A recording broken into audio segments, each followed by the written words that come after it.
Hello friends, എല്ലാവർക്കും നമസ്കാരം. നിങ്ങളേവരും കാത്തിരിക്കുന്ന ഗൗതമിന്റെയും നന്ദയുടെയും നാളത്തെ വിശേഷത്തിലേക്ക് എല്ലാ കൂട്ടുകാർക്കും സ്വാഗതം. എല്ലാവർക്കും നല്ലൊരു ദിവസം ആശംസിച്ചുകൊണ്ട് തന്നെ നമുക്ക് നാളത്തെ വിശേഷത്തിലേക്ക് കിടക്കാം. അതിനു മുമ്പായിട്ട് ആരെങ്കിലും നമ്മുടെ ഈ ചാനൽ ആദ്യമായിട്ട് കാണുന്നുണ്ടെങ്കിൽ ഇതുവരെ സബ്സ്ക്രൈബ് ഒന്നും ചെയ്തു വെച്ചിട്ടില്ലെങ്കിൽ തീർച്ചയായിട്ടും ഒന്ന് സബ്സ്ക്രൈബ് ചെയ്ത് വെച്ചോളൂ. അതിനോടൊപ്പം നമ്മുടെ വീഡിയോ ഇഷ്ടപ്പെടുകയാണെങ്കിൽ ഒരു ലൈക്കും കൂടി അടിച്ചിട്ടേ പോകാവുള്ളേ. അപ്പൊ നമുക്ക് നാളത്തെ വിശേഷത്തിലേക്ക് കടന്നാലോ. ഇന്നത്തെ വിശേഷം ഞാൻ രാവിലെ തന്നെ പോസ്റ്റ് ചെയ്തു. ഇപ്പൊ പിന്നെ ടെലികാസ്റ്റും ചെയ്തിട്ടുണ്ട്. അപ്പൊ നിങ്ങൾ എല്ലാവരും കണ്ടു കാണും പ്രമോയൊക്കെ. നമ്മുടെ ഗൗതം കുട്ടിക്ക് ഉടുപ്പൊക്കെ ആയിട്ട് നന്ദയുടെ അടുത്തേക്ക് ചെല്ലുകയാണ്.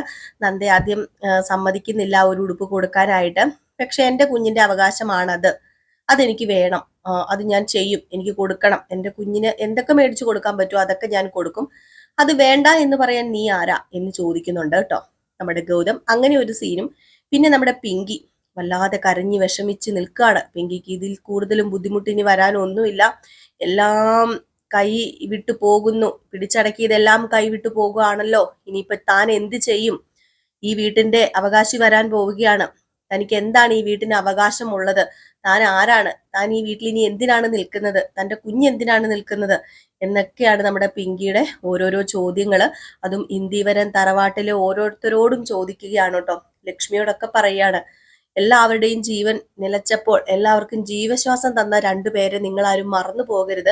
എല്ലാവരും ഇവിടെ ഇന്ത്യവരം തറവാട്ടിൽ ഓരോരുത്തരും ചത്ത് ജീവിച്ചപ്പോൾ ഇവിടെ ശ്വാസം തരാനായിട്ട് ഞാനും എൻ്റെ മകനും മാത്രമേ ഉണ്ടായിരുന്നുള്ളൂ.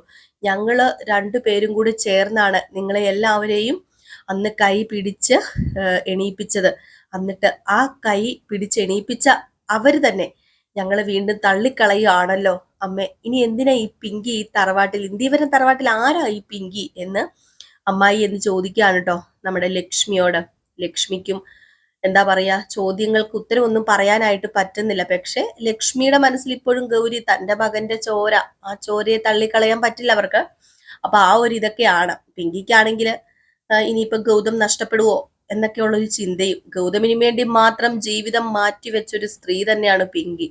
ഗൗതമിന് വേണ്ടി എന്തും ചെയ്യാൻ തയ്യാറായ സ്ത്രീ. ചിലപ്പം തീയിൽ ചാടി ഗൗതമിനെ കിട്ടുമെന്ന് പറഞ്ഞ് തീ ചാടി ഗൗതമിനെ കിട്ടുമെന്ന് പറഞ്ഞാൽ ചിലപ്പം തീയിൽ ചാടാൻ കൂടി നമ്മുടെ പിങ്കി മടിക്കില്ല. അതുപോലെ ഒരവസ്ഥയിലൂടെയാണ് നമ്മുടെ പിങ്കി അന്നും ഇന്നും ഒക്കെ കടന്നു പോകുന്നത്. ഗൗതം എന്ന് പറഞ്ഞാൽ അത്രയ്ക്ക് ഭ്രാന്താണല്ലോ. ഏതായാലും ആ ഭ്രാന്തിന് ഒരു അവസാനം തന്നെയാണ് നമ്മൾ കാണുന്നത്. അപ്പൊ അങ്ങനെ ഇന്നത്തെ ഒരു ലാസ്റ്റ് സീൻ എന്ന് പറഞ്ഞ ഫോണിലൊക്കെ വിളിച്ച് സംസാരിച്ചല്ലോ നമ്മുടെ നന്ദയോട്. കുഞ്ഞിനെ ഒന്ന് കൊണ്ടുവരുവോ, ആ ചടങ്ങിന് വേണ്ടി കുഞ്ഞിനെ ഒന്ന് കൊണ്ടുവരണം, ഞങ്ങൾക്കും ഞങ്ങളുടെ അവകാശങ്ങളില്ലേ, ഞങ്ങളുടെ മോന്റെ രക്തത്തിലുള്ള കുഞ്ഞല്ലേ, ഞങ്ങളുടെ പേരക്കുഞ്ഞല്ലേ, അതിനെ കൊഞ്ചിക്കണമെന്നും അതിനു വേണ്ട കാര്യങ്ങൾ ചെയ്യണമെന്നും ഒക്കെ ഞങ്ങൾക്കും അവകാശമുണ്ടല്ലോ എന്ന്. ഏതായാലും ആദ്യം നമ്മുടെ നന്ദ വിസമ്മതിക്കുന്നുണ്ടെങ്കിൽ പോലും ഇപ്പൊ അവരുടെ വീട്ടിലൊരു വേലക്കാരി വന്നിട്ടുണ്ടല്ലോ. അതായത് വേലക്കാരി എന്നൊക്കെ പറയാം, നമ്മുടെ നന്ദ സപ്പോർട്ട് ചെയ്ത് വന്നിന്നൊരു പെണ്ണാണ്. ആ പെണ്ണ് ആ വീട്ടിലെ വേലയ്ക്ക് നിൽക്കുക തന്നെ ആയിരുന്നു, നമ്മുടെ നന്ദയുടെ ഹെൽപ്പറായിട്ട്. അപ്പൊ ആ പെണ്ണും കൂടെ വന്നിട്ടുണ്ട്. അപ്പൊ ആ പെണ്ണും പറയുന്നുണ്ട്, നന്ദ എന്താ നീ കാണിക്കുന്നത്? അങ്ങനെ ഒരു അവകാശം അവർക്കുണ്ടെങ്കിൽ അത് നിഷേധിക്കാൻ മാത്രം ആളൊന്നും അല്ല നന്ദ നീ. കാരണം സ്വന്തം കുഞ്ഞിന്റെ അച്ഛനാണ്, അച്ഛന്റെ തറവാടാണ്, അച്ഛന്റെ അമ്മയാണ്. അപ്പം അവരെയൊക്കെ നിഷേധിക്കുക എന്ന് പറഞ്ഞു കഴിഞ്ഞിട്ടുണ്ടെങ്കിൽ കുഞ്ഞിനോട് ചെയ്യുന്ന ഒരു ക്രൂരത തന്നെയല്ലേ. ഇത്രയും നാളും മറച്ചു വെച്ചതും എനിക്ക് അങ്ങനെ തന്നെയാണ് തോന്നിയത് എന്ന്. അപ്പൊ ഇതൊക്കെ കേട്ട് കഴിയുമ്പോഴത്തേക്കും നന്ദയ്ക്കും തോന്നുകയാണ് ഇനിയിപ്പൊ താൻ ചെയ്തത് തെറ്റ് തന്നെയാണ്, ആ തെറ്റ് തിരുത്താൻ കിട്ടുന്ന സമയമാണല്ലോ, എങ്കിൽ പിന്നെ തിരുത്തിയേക്കാം. ഇനിയും വാശിയും വൈരാഗ്യവും ഒക്കെ ആയി നന്ദയുടെ വാശിയൊക്കെ ആയിട്ട് മുന്നോട്ടേക്ക് പോയാൽ ശരിയാവില്ല. തന്റെ കുഞ്ഞിന് വേണ്ടിയെങ്കിലും താനൊന്ന് അയഞ്ഞേ മതിയാവൂ. നിർമ്മല് കാരണമാണ് ഇതൊക്കെ സംഭവിച്ചത്. ഏതായാലും സംഭവിച്ചതൊക്കെ സംഭവിച്ചതോ നല്ലതിന്, സംഭവിക്കാനിരിക്കുന്നത് അതിലും നല്ലതിന് എന്നുള്ള രീതിയിൽ തന്നെ നമ്മുടെ നന്ദ അതിനെ നോക്കി കാണുകയും അങ്ങനെ നന്ദ അവരെ അറിയിക്കുകയും ചെയ്യുന്നുണ്ട്. ഇന്ത്യവരം തറവാട്ടിൽ ചടങ്ങ് നടത്താൻ നമ്മുടെ നന്ദയ്ക്ക് സമ്മതമാണ് എന്നുള്ള രീതിയിൽ തന്നെയാണ് വിളിക്കുന്നത്. ഏതായാലും കുട്ടി തന്നെ ആ വീട്ടിലേക്ക് ഞാൻ ഇന്നലെ പറഞ്ഞതുപോലെ തന്നെ കടന്നു വരില്ല. നന്ദയുടെ കൂടെ മാത്രമേ ആ കുട്ടി ചെല്ലുകയുള്ളൂ.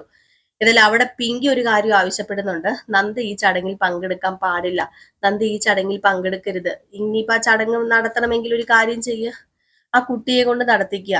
അല്ലെങ്കിൽ പിന്നെ എനിക്കിവിടെ എന്താ ഒരു വിലയുണ്ടാവുക, ഞാൻ ഇവിടെ ആരായി തീരുക എന്നൊക്കെ ചോദിക്കുന്നുണ്ട്. അപ്പൊ അതുകൊണ്ട് തന്നെ നമ്മുടെ നന്ദയെ ഒഴിവാക്കാൻ അവർ ശ്രമിക്കുന്നുണ്ടെങ്കിലും ആ കുട്ടി സമ്മതിക്കില്ല കേട്ടോ. അപ്പൊ അങ്ങനെ ഇരിക്കുമ്പോഴാണ് പെട്ടെന്ന് നമ്മുടെ ഗൗതം നന്ദയുടെയും ഗൗരിമോളുടെ അടുത്തേക്ക് വരുന്നത്. അങ്ങനെ വരുന്നു, നന്ദ കാണുന്നു. എന്താണ് ഇപ്പം ഗൗതം സാർ ഇങ്ങോട്ടേക്ക് വന്നതെന്ന് ചോദിക്കുമ്പോൾ ഞാൻ ഇങ്ങോട്ടേക്ക് വന്നത് എന്താണെന്ന് പ്രത്യേകിച്ച് എടുത്തു പറയേണ്ട കാര്യങ്ങളൊന്നും ഇല്ലല്ലോ നന്ദ. എനിക്ക് ഇങ്ങോട്ടേക്ക് എപ്പോൾ വേണമെങ്കിലും വരാം. എന്റെ മോൾ ഇവിടെയല്ലേ ഉള്ളത്. അപ്പൊ എനിക്ക് എന്റെ മോളെ കാണാൻ എപ്പോൾ വേണമെങ്കിലും ഇങ്ങോട്ടേക്ക് വരാം. എന്റെ മോളെ കാണാൻ വേണ്ടി മാത്രം ആണ് ഞാൻ ഇങ്ങോട്ടേക്ക് വന്നത്. എനിക്ക് അവക്ക് എന്തെങ്കിലും വാങ്ങണമെന്ന് തോന്നിയാൽ അപ്പോൾ തന്നെ എനിക്ക് വാങ്ങി കൊടുക്കണം. അതുകൊണ്ട് ഞാൻ അവക്ക് ഒരു ഉടുപ്പ് മേടിച്ചു, അത് കൊടുക്കാനാന്ന് പറഞ്ഞപ്പം വേണ്ട ഗൗതം സാർ, എന്റെ മോൾക്ക് ആവശ്യത്തിന് ഉടുപ്പും കളിപ്പാട്ടവും പാവകളും ഒക്കെ ഉണ്ട്. അതുകൊണ്ട് ഇനി എന്റെ മോൾക്ക് വേറെ ആരുടെയും ഔദാര്യം വേണ്ടെന്ന് പറഞ്ഞപ്പോ ഇത് ഔദാര്യം അല്ലടി, ഇത് അവകാശമാണ്, ഒരു അച്ഛന്റെ അവകാശമാണ് ഞാൻ ചെയ്യുന്നത്. നീയാ സത്യം പറഞ്ഞാൽ ഇത്രയും നാളും ഔദാര്യം ചെയ്തുകൊണ്ടിരുന്നത് എന്റെ മോളോട്. എന്റെ മോളുടെ അവകാശങ്ങളെ മാറ്റി നിർത്തിയത് നീയല്ലേടി. എന്നിട്ട് എന്തിനാടി വീണ്ടും വീണ്ടും നീ ഇങ്ങനെ ഓരോന്ന് പറയുന്നത്? മോളെ ഗൗരി എന്ന് പറഞ്ഞ് വിളിക്കുമ്പോ തന്നെ കുട്ടി ഓടി വരികയാണ്. പപ്പ പപ്പ വന്നോ എന്ന് ചോദിച്ചുകൊണ്ടാണ് ഓടി വരുന്നത്. ഓടി ആ കുട്ടി വരുന്നു. വന്ന ഉടനെ തന്നെ ദേ മോക്ക് ഞാൻ ഒരു സർപ്രൈസ് ഗിഫ്റ്റ് കൊണ്ടുവന്നിട്ടുണ്ടെന്ന് പറയുമ്പോ ഇതെന്താ ഉടുപ്പോ? ഞാനൊന്ന് കാണട്ടെ എന്ന് പറഞ്ഞ് ഉടുപ്പൊക്കെ നൂർത്തി നോക്കിട്ട് അയ്യോ ഇത് അടിപൊളി ഉടുപ്പാണല്ലോ. സത്യമായിട്ട് ഇപ്പൊ ഞാൻ പപ്പയുടെ കാര്യം അമ്മയോട് പറഞ്ഞതേ ഉള്ളായിരുന്നു. ഓ എന്ത് ചെയ്യാനാ, ഒരു മെനയുള്ള പാവയില്ല പപ്പേ. പാവ എല്ലാം അഴുക്കായി പോയി. അഴുക്കെന്ന് പറഞ്ഞാൽ ചീത്തയായി പോയിന്ന് അത് മനസ്സിലായോ പപ്പയ്ക്ക്? ഇനിയിപ്പൊ എന്താ ചെയ്യുക പാവയ്ക്ക്? ഞാൻ പറഞ്ഞു ഒരു ടെഡി ബെയർ അങ്ങ് മേടിക്കാന്. അതിനുവേണ്ടി ഞാനൊരു ടെഡി ബെയറിനെ കണ്ടുവച്ചായിരുന്നേ. ആ ടെഡി ബെയർ മേടിക്കാന് പാവം എന്റെ അമ്മയുടെ കയ്യിൽ പൈസ ഇല്ല. അമ്മ തുറന്നു നോക്കിയപ്പോ പൈസ ഇല്ല പോലും പേഴ്സില്. അതുകൊണ്ട് പിന്നെ ഞാൻ അങ്ങ് സമാധാനപ്പെട്ടു. എങ്കിലും ഞാൻ പറയുമായിരുന്നു എന്റെ പപ്പ എനിക്ക് ഇഷ്ടമുള്ളതെല്ലാം മേടിച്ചു തരാന്ന് പറഞ്ഞിട്ടില്ലേ, എന്നോട് അന്ന് പറഞ്ഞില്ലേ. അപ്പൊ അതുകൊണ്ട് തന്നെ ഞാൻ ഓർത്തു എന്റെ പപ്പ എനിക്ക് ഇഷ്ടമുള്ളതൊക്കെ മേടിച്ചു തരും അമ്മേ, നമുക്ക് അങ്ങോട്ടേക്ക് പോകാന്ന്. ഇത് കേട്ട് നമ്മുടെ നന്ദയ്ക്ക് വല്ലാതെ അങ്ങ് ചമ്മലായി പോയിട്ടോ. സ്വന്തം കയ്യിൽ പൈസ ഇല്ലെന്ന് കുട്ടി ഇങ്ങനെ വിളിച്ചു പറഞ്ഞപ്പോഴത്തേക്കും ഗൗതമിനോട് പറഞ്ഞു. അപ്പൊ തന്നെ നന്ദ പറഞ്ഞു, ഞാനൊരു ഡോക്ടറാണെന്ന് അറിയാലോ. ഡോക്ടർ ആണെങ്കിലും കൂലിപ്പണിക്കാരനാണെങ്കിലും ജോലി ചെയ്താൽ മാത്രമേ കയ്യിൽ ക്യാഷ് ഉണ്ടാകുകയുള്ളൂ. ഞാൻ ഇങ്ങോട്ടേക്ക് ചികിത്സിക്കാൻ വന്നതായിരുന്നു. എന്നിട്ട് എന്നെ ഇപ്പൊ ഇവിടുന്ന് പറഞ്ഞും വിടുന്നില്ല. അതുകൊണ്ട് തന്നെ എനിക്ക് ജോലിക്ക് പോകാനും കഴിയുന്നില്ല. അവിടുത്തെ ജോലി ഞാൻ റിസൈൻ ചെയ്തിട്ടല്ല, ലീവ് എടുത്തിട്ടാണ് വന്നത്. അത് നിങ്ങളൊന്ന് മനസ്സിലാക്കണം എന്നൊക്കെ പറയുന്നുണ്ട്. ഏതായാലും ഗൗതം അതിന് ആൻസർ ഒന്നും കൊടുക്കുന്നില്ല കേട്ടോ. കാരണം ഗൗതമിനും അറിയാലോ ഇപ്പം നന്ദ ഫ്രീ ആയിട്ട് നിൽക്കുകയാണ്, നന്ദയ്ക്ക് ജോലിയോ വേലയോ കൂലിയോ ഒന്നും ഇല്ല എന്ന്. ഏതായാലും ആ ഒരു ഉടുപ്പൊക്കെ ഇട്ട് കാണുമ്പോഴത്തേക്കും ഗൗതമിന് ഒരുപാട് സന്തോഷം തോന്നാൻ അടിപൊളി ഉടുപ്പാണെന്ന് പറയാണ്. അപ്പോഴത്തേക്കും ഗൗരിമോള് ചോദിക്കുന്നുണ്ട്, അമ്മേ എന്റെ ഉടുപ്പിൽ ഏറ്റവും നല്ല ഉടുപ്പ് ഇതല്ലേ? പപ്പായ്ക്കേ എന്റെ ടേസ്റ്റ് നന്നായിട്ട് അറിയാം. നല്ല ഉടുപ്പാ ഇത്, സൂപ്പർ ആയിട്ടുണ്ട് പപ്പ. പപ്പ ഉമ്മ ഐ ലവ് യു പപ്പ എന്നൊക്കെ പറയാട്ടോ ഈ കുട്ടി. ഇതൊക്കെ കേൾക്കുമ്പോഴത്തേക്ക് നമ്മുടെ നന്ദയുടെ ചങ്ക് വിങ്ങി പൊട്ടുവാണ്. ഇനിയിപ്പൊ അങ്ങോട്ടേക്ക് വല്ലതും അടുത്ത് പോകുമെന്നൊന്നും അറിയില്ല. ഈ സമയത്താണ് അവിടെ പിങ്കിയുടെ ഓരോരോ എന്താ പറയാ വിഷമങ്ങളും സങ്കടങ്ങളും ഒക്കെ തന്നെ. അങ്ങനെ നമ്മുടെ നന്ദുമോനെ എല്ലാവരും അങ്ങ് തള്ളിക്കളയാന്ന് നമുക്കും തോന്നുമല്ലേ. കാരണം ആർക്കും ഇപ്പം നന്ദുമോനോട് ഒരു പരിഗണനയില്ല. ഈ പറയുന്ന ഗൗതവും എപ്പോഴും ഗൗരിമോൾ എന്ന് പറഞ്ഞ് നടക്കുന്നു. അതുകൊണ്ട് നന്ദുമോൻ സത്യം പറഞ്ഞു കഴിഞ്ഞിട്ടുണ്ടെങ്കിൽ എല്ലാവരും പരിഗണിക്കാതെ നടക്കുകയാണ്. പിങ്കി പറയുന്നതും ശരിയാണ്. അപ്പൊ പിങ്കി മോന് എന്താ വേണ്ടത്, മോന് ആഹാരം തരട്ടെ എന്നൊക്കെ ചോദിക്കുമ്പോ എന്തു പറ്റി പപ്പയ്ക്ക് ഇപ്പോഴേ എന്നോടൊരു സ്നേഹക്കുറവാണല്ലോ അമ്മ. പപ്പയ്ക്ക് എന്താ പറ്റിയത്? പപ്പ എനിക്ക് ഒന്നും മേടിച്ചു തരുന്നില്ല. അതുമാത്രമല്ല പപ്പ എന്റെ കൂടെ കളിക്കാൻ കൂടുന്നില്ല. അന്ന് ഗൗരിമോള് വന്നപ്പോ എന്തോരം കളിച്ചു എന്നൊക്കെ പറയുന്നുണ്ട്. അപ്പം നമ്മുടെ പിങ്കിയുടെ കണ്ണുകളൊക്കെ നിറഞ്ഞു കൊടുക്കുകയാണ്. അപ്പം നമുക്ക് കാത്തിരുന്ന് തന്നെ കാണാട്ടോ. എല്ലാവരും കാത്തിരിക്കുക. ഇതുപോലെ ഒരു അടിപൊളി എപ്പിസോഡാണ് നാളെ നമ്മൾ കാണാൻ പോകുന്നത്. ആരും മിസ് ചെയ്ത് കളയരുത്. നാളെ രാവിലെ തന്നെ നമ്മൾ ഫുൾ വിശേഷവുമായിട്ട് വരുന്നതായിരിക്കും. രാവിലെ ഒരു 9 മണിയോട് കൂടിയാണ് നമ്മൾ ഫുൾ വിശേഷം ഇടുന്നത്. അപ്പൊ എന്നും അങ്ങനെ ഇടുന്നുണ്ട്. ഇന്ന് ഉച്ചയ്ക്ക് ഒരു 2:30 2:45 കൂടി തന്നെ നമ്മൾ അപ്കമിങ് അല്ല സോറി പ്രമോ വിശേഷവും ചെയ്യാറുണ്ട്. പിന്നെ ഇതിൽ അപ്കമിങ് വിശേഷം ചെയ്യുന്നത് നയനയുടെയും ആദർശിന്റെയും കഥയാണ്. ഫുൾ വിശേഷവും നയനയുടെയും ആദർശിന്റെയും രേവതിയുടെയും സച്ചിയുടെയും നമ്മുടെ ജിൽ ചിന്നുവിലും നമ്മൾ ചെയ്യാറുണ്ട്. അപ്പൊ ഞാൻ പോവാട്ടോ. അപ്പൊ എല്ലാവരും കാത്തിരിക്കുക അടുത്ത വിശേഷത്തിനായിട്ട്.